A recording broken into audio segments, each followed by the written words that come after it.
Hello, everybody. Welcome back to what will be episode 6 of the Final Fantasy VII Comparison Series. Last time, we got to have our fun in the entertainment district of Wall Market, but the night ended with us falling down a trap door.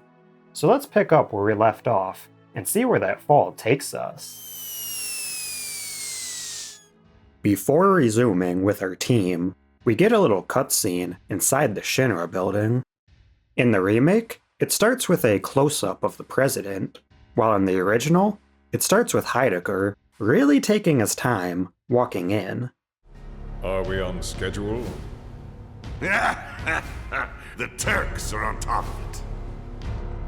Yes, there will be no delays. Please, Mr. President, I am asking you to reconsider. No, begging. The Sector 7 Undercity is home to more than 50,000... Director Twisty. At least let us issue a warning, sir. The stench of the director's cowardice fills the room yet again. The dialogue between both games breaks up a little towards the end, but the sentiment is mostly the same. President Shinra stays seated in the remake. In the original, he walks around to the front of his desk. Unfortunately, we don't get to see Heidegger do this funny walkout in the new game, or see Reeve chase after him. Learn to live with it.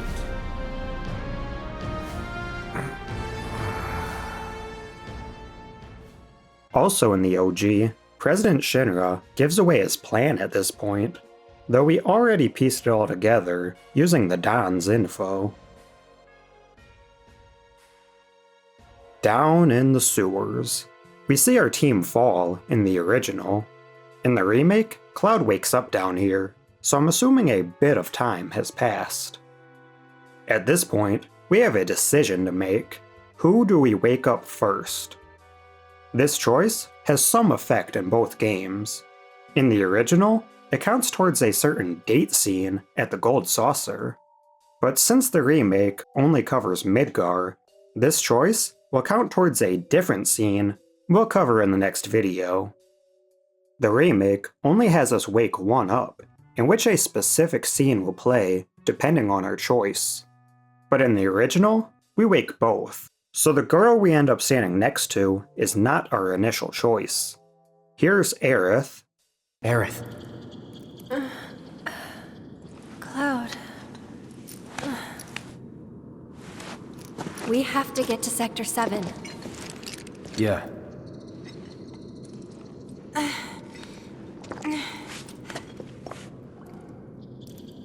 That bastard!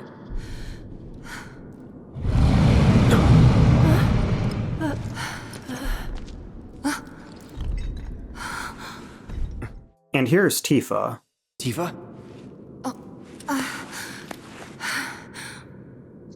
Cloud. We have to get back to the slums right now. Yeah. I didn't want to drag Aerith into all this. She'll understand. How do you two know each other? I saved her. She saved me. Round and round it goes. And that's all there is to it. Sure there isn't something else going on? Damn it.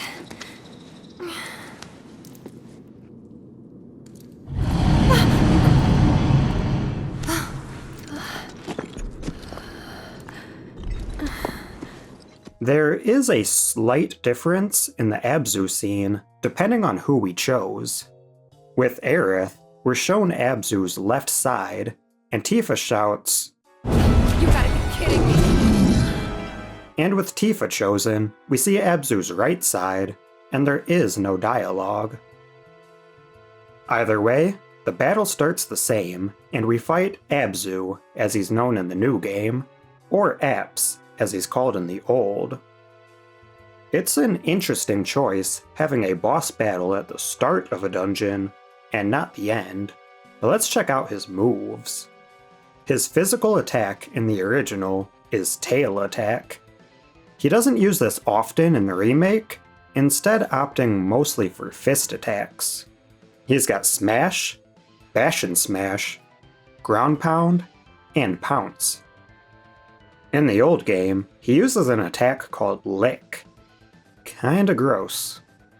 He doesn't have this specific attack in the remake, but a variation of Pounce will put that tongue of his to use. He will also spit at you with Backwash or Backwash Spout. This poisons you if you're hit with it, whereas Lick can inflict sadness. I'd be pretty upset too. Remake Abzu has 2 passive abilities. Provoke has him dancing around, and Enrage powers him up, making his horns glow. He makes use of those horns in the remake with the moves Charge and Triple Charge. And his horns are even a lock-on target that we can destroy. And finally, Apps can take control of the sewer system, hitting us with Sewer Tsunami in the old game, which ends up hurting him in the process. And Backwater Blast in the new game. We can see it pour from the pipes, and it even inflicts poison.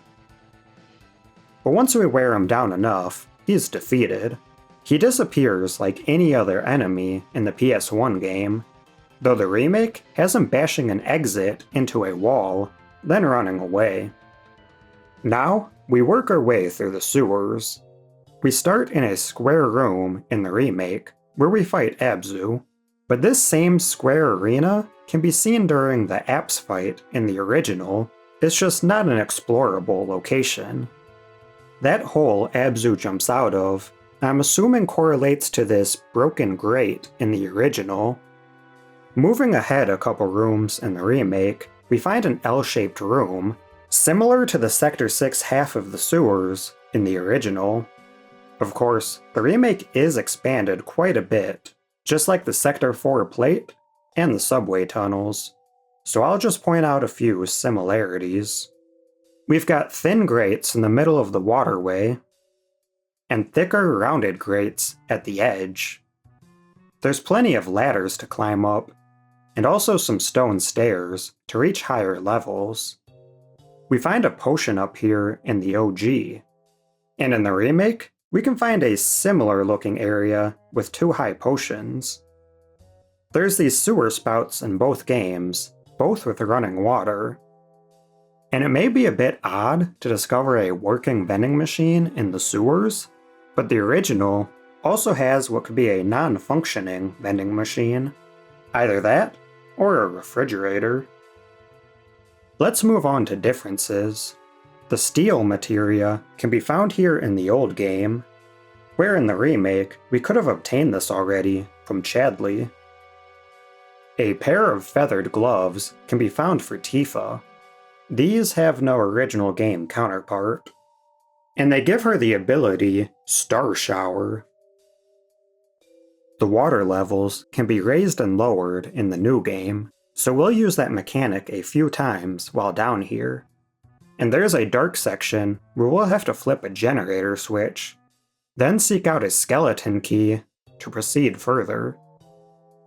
Reaching the end of the Sector 6 section, the original had us jump down a shaft, and the remake has us raise a floating bridge, then cross a raised bridge that crumbles beneath us. Entering the Sector 7 half of the sewers, there's not a lot to point out. This side seems to focus more on the machinery down here. Those red valve wheels from the original can be seen on the doors in the remake. And there's also smaller red valve wheels to be seen, though more so on the Sector 6 side. In the remake, we have to do a little pump minigame in order to proceed. This is not in the original, but it is right in line with some of the minigames that do appear. Just when we come close to exiting, we're chased by some Sahagin enemies, so we may as well do a battle comparison. There's only 2 sewer enemies in the original, with the Sahagin being the most prominent. Both versions will have a normal harpoon attack, and the remake enemy has an extra attack, Harpoon Hurl. Now that he's empty-handed, he'll rely on the flying kick attack. In the original, he has the attack Water Gun, and the closest move to this in the remake will be Spray. Their last move in the OG will be Shell Defense, a block that inflicts only 1 damage to them. He has a couple extra moves in the remake, the first being Jump, a move I'm all too familiar with from Crisis Core. His final attack won't be used much at this point in the game, but he can use the Lation's Curse, which turns his target into a frog. So here's Frog Aerith, complete with a bow. We'll frog around more next time. Moving on to our next enemy, we have Scissor Claw in the remake, or Caesar in the original. Their basic attack is Body Blow in the old game, and they'll come at you in a similar fashion in the new. They'll hit you with one other attack in the original, which is Bubble. The corresponding remake attack is Putrid Discharge. And one final move in their new form, they now have a Guard ability, blocking attacks with their giant claws. And this comes with a counter attack, with Twin Scissors. The remake adds in 2 other enemies to the sewer system, Were-Rats and Blue Goo, both very fitting choices. We've covered them both in previous episodes, so let's move on. In both games, we climb a ladder to escape the sewers, though the remake has us fleeing a gang of Sahagins who outnumber us.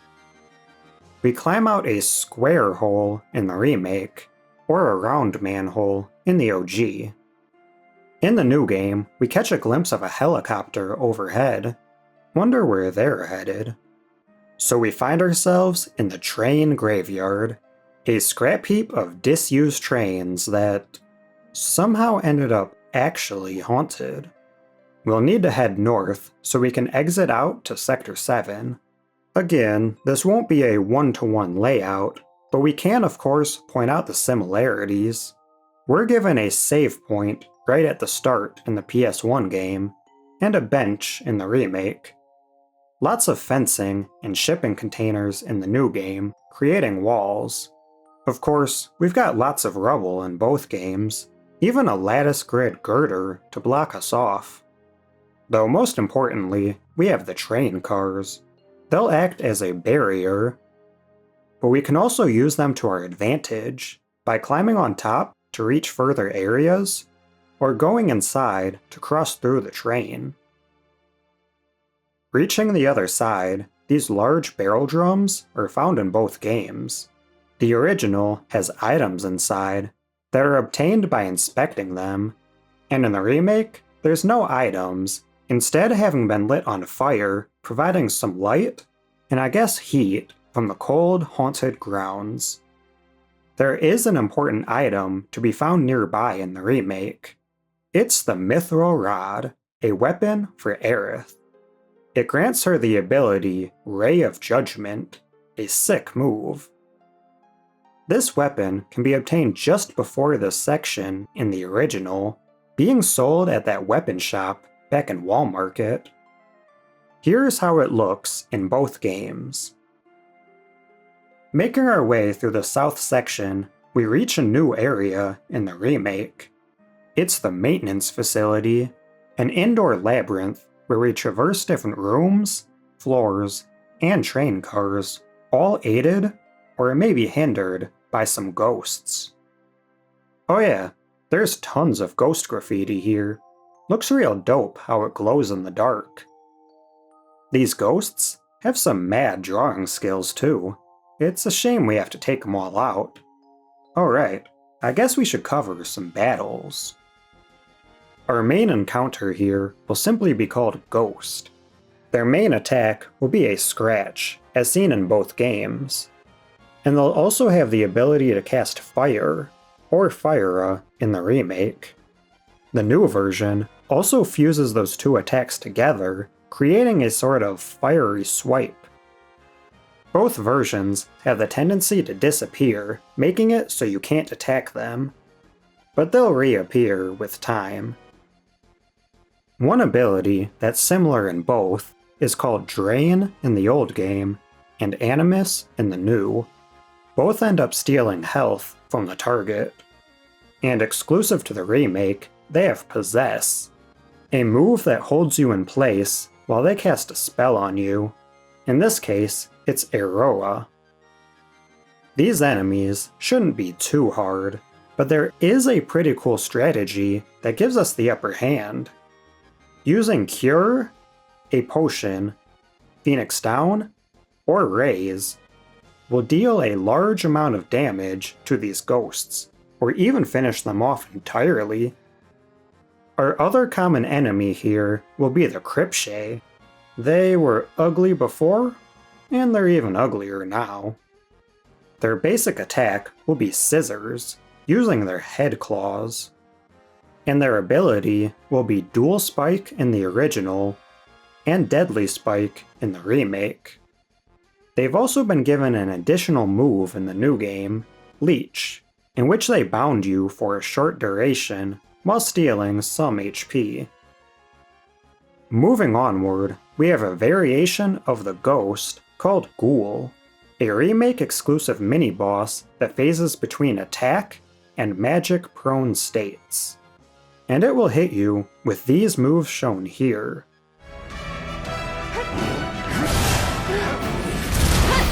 Go on! Stop it! I'm waiting.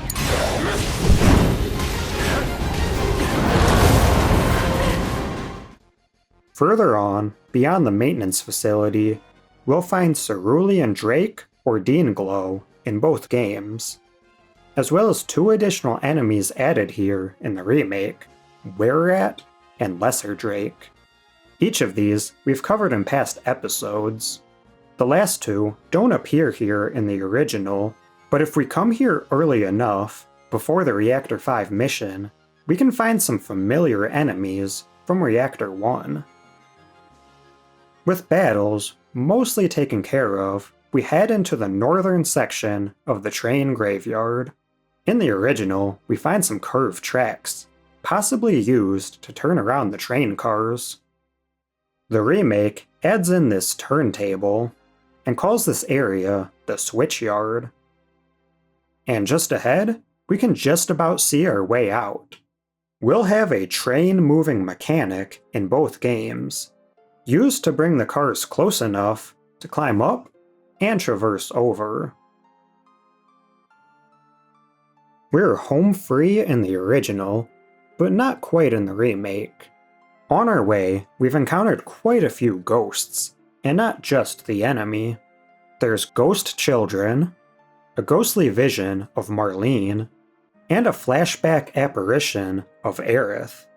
But we've got one final ghost encounter in both games, Eligor. Much like the Hell House, Eligor was a strong but normal enemy in the original, and he was made into a boss for the remake. His basic attack is called Sword Attack in the original, and is seen in both versions, where the horse will use his sharp mane to attack us. Some other basic attacks in the remake include a stomp from the horse, a stab or swipe of the javelin from the rider, trample, which charges at you, or Reaper, which is also a charge, but with a javelin swing. He'll also swing that weapon around more erratically as the battle rages on. In the original, he'll often use the move Monolaser, in which he targets each of our party members. In the remake, this is split into two attacks, Sweeping Gaze, which has the possibility of hitting multiple targets, or the more direct Piercing Gaze, targeting one party member. Both of these moves will inflict a short duration of sleep and silence. In turn, the OG version can cast Silence or Sleepel as individual abilities. The new version will take to the skies and strike you with javelin bolts, or return to the ground, pulling you in with Winds of Gehenna that ends in a beam strike. Before the battle comes to a close, we'll want to put that newly obtained steel materia to use to swipe a striking staff, a new weapon for Aerith. This can also be done in the remake, granting us its version called the Bladed Staff. 2 Aerith weapons in one episode, how about that? This staff gives her the ability Lustrous Shield. Okay, to finish off this battle, we may as well send out Shiva, who we obtained last episode, since Eligor is weak to ice. Shiva fights alongside us with 2 new attacks, Icicle Impact and Heavenly Strike. But the main focus of this summon is of course Diamond Dust, shown here in both versions.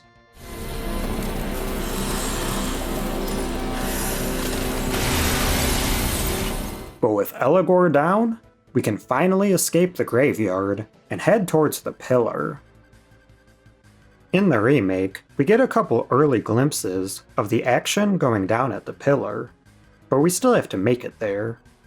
We hear gunfire in both games, though in the new one, we can make out Barrett's voice. What you got? Come on! Wedge takes a big fall, and he now uses one of those grappling guns the remake likes so much.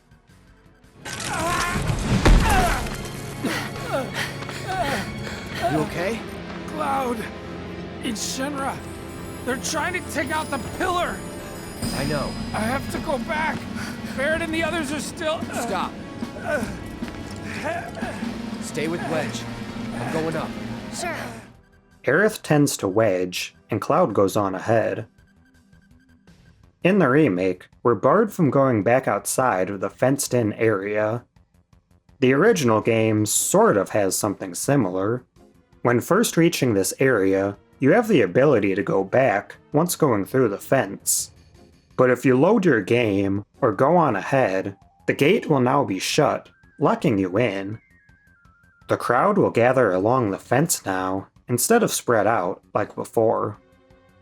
There's even an item seller here, ready to slip whatever you need through the holes in the fence. In the remake, you can see a distant crowd gather, and instead of a save point or an item dealer, we have a bench and a vending machine. Let's continue on. We see Biggs defeated almost immediately upon climbing the stairs in the original. The remake Biggs makes himself a bit more useful in holding off the Shinra guards. We'll now find him at floor 4. Cloud, promise me. Don't let it be for nothing.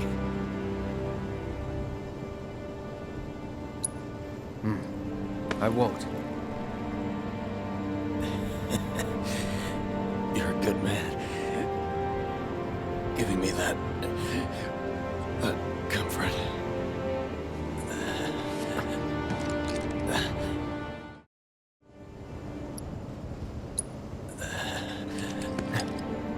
What about you? I've still got some fight left in me. Enough for another platoon or 2. Don't gotta be a soldier to make a difference.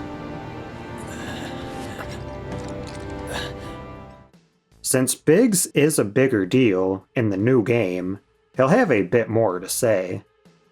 Once we say our goodbyes, we head further up. It's all stairs in the original game. The remake adds in a total of 15 floors to be traversed between the flights of stairs. Once reaching floor 7, Reno will locate us in his helicopter. And we get a look at the ground floor. Wedge manages to pull through, and convinces those 2 guards to let the people through. These Shinra dudes don't stand guard in the original, instead becoming part of the panicked crowd watching the action up above. Though back in the Sector 7 chapter of the game, we did converse with them in their rightful spot. That transition point we never got to go through is now being used to evacuate citizens.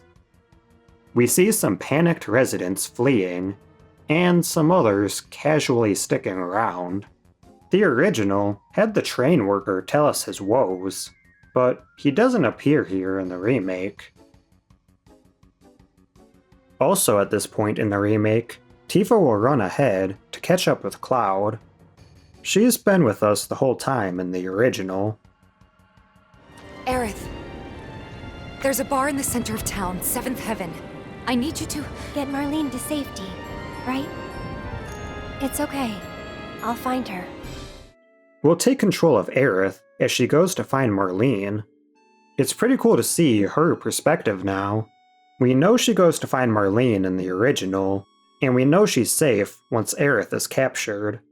But we get no insight as to how she managed to find Marlene, deliver her to Elmira, and get herself captured, all in the short time it takes Cloud to scale the tower.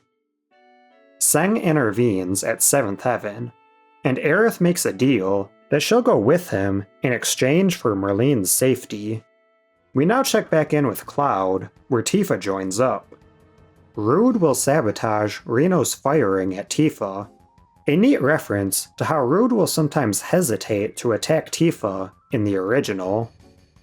We go on to dodge the helicopter bullets as we push our way forward and fight our way through. Our main encounter here will be Aero Combatants, or Helitroopers in the remake. These guys can get pretty annoying in the new game as they'll fly out of range, so it's best to bring some spells. Although they are physically flying in the original, we have no problem hitting them with melee attacks.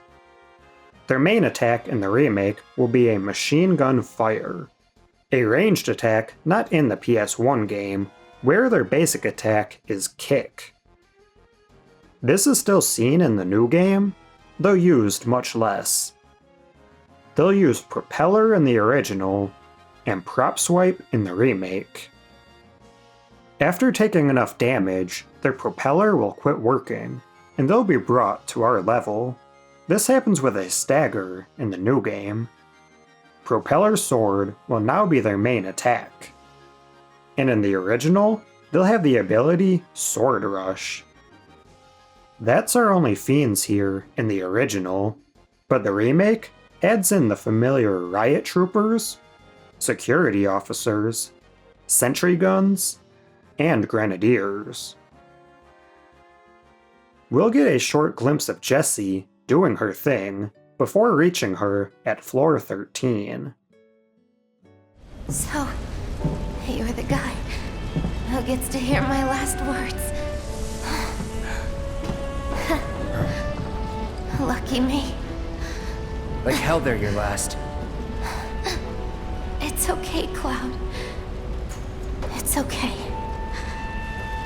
They were my bombs. They were all my victims.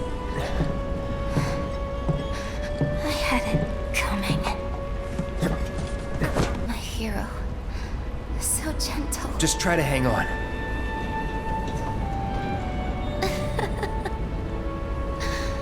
So dramatic. We get no dialogue choices in the remake, though we do have more to say, since once again, Jessie is made to be more important in the remake, so we need to feel that impact. Floor 15 is the top, and we rejoin with Barrett. Tifa! Get your ass behind cover, now! Chopper's gonna chew you up! You ready? Yep.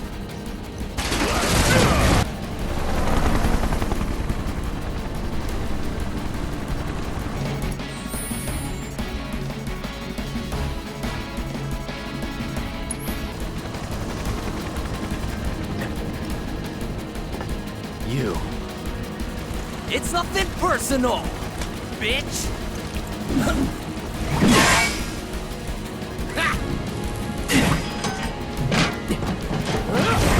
Miss me!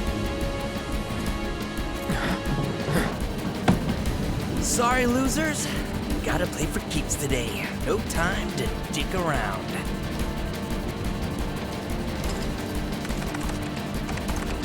Plate separation authorized. Awaiting confirmation. Plate separation authorized. Awaiting confirmation. No, you don't! Not when I'm working! You ain't got shit on us. Now, we do battle with Reno. This is our first fight with him in the original, as there is no battle at the church. His basic melee attack will be Short Staff, and his lightning attack will be Electromag Rod in the old game. In the new, he'll have Shock Swipe, Flash Strike, Electro Burst, Flash Foot, and Triple EM Shot as his lightning abilities. And I'll also have Beatdown and Wild Swings as his neutral attack abilities. In both games, he's got Pyramid, a move that encapsulates one team member into this force field that we'll have to destroy in order to use them again. That's the extent of the battle in the original, but in the remake, Reno will have a helping hand. Rude will drop bombs from the helicopter and later fire at us with the machine gun when Reno is stunned. Once being shot down, Rude will get his fists dirty and fight alongside his partner. And once again, Rude won't fight us until Gongaga in the original. Since we finally have control of Barret again, let's use that summon we gave him in a previous episode, Fat Chocobo. He'll have the moves Kaboom and Bombs Away. His finishing move will be Kerplunk, being aided by some Moogles. The move is simply called Fat Chocobo in the original, as it's only a chance ability from the Chocomog materia obtained outside of Midgar. With Reno defeated, Tifa tries to stop the plate separation, but unfortunately it's too late. How do we stop it? Rude pulls the trigger in the new game. We get an in-person meeting with Seng in his helicopter in the original, where we then see that Aerith is with him. Though he makes a different appearance in the remake, speaking virtually through the Pillar's computer system. You can't do this! Tifa! I found Marlene! Aerith! Marlene? My Marlene? What did you do with her? Where are you? I'm at the... Your activities unwittingly brought you into contact with the Ancient, who is now back in our custody where she belongs. Ancient? Run! You have to go now! And where exactly do you expect them to go? He also doesn't slap Aerith like he did in the original, instead putting his hand up and letting a guard take her away.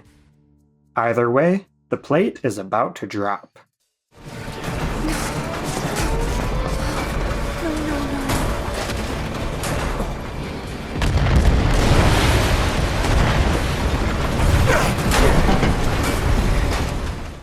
This seems very imminent in both games.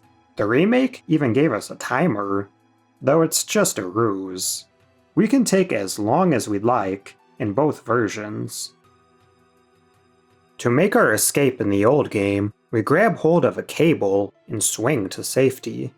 The remake has us using a zipline. We see the destruction in both games. People watch as the plate falls.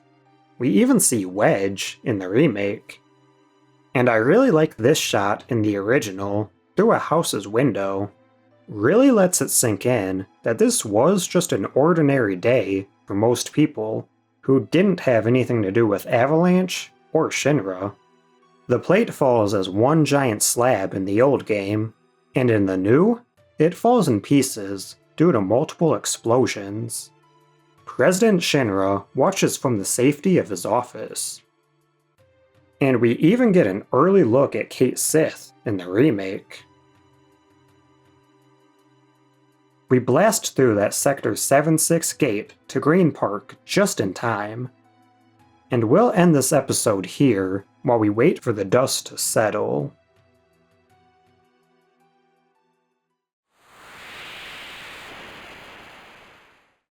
So that about does it for this section of the Comparison Series.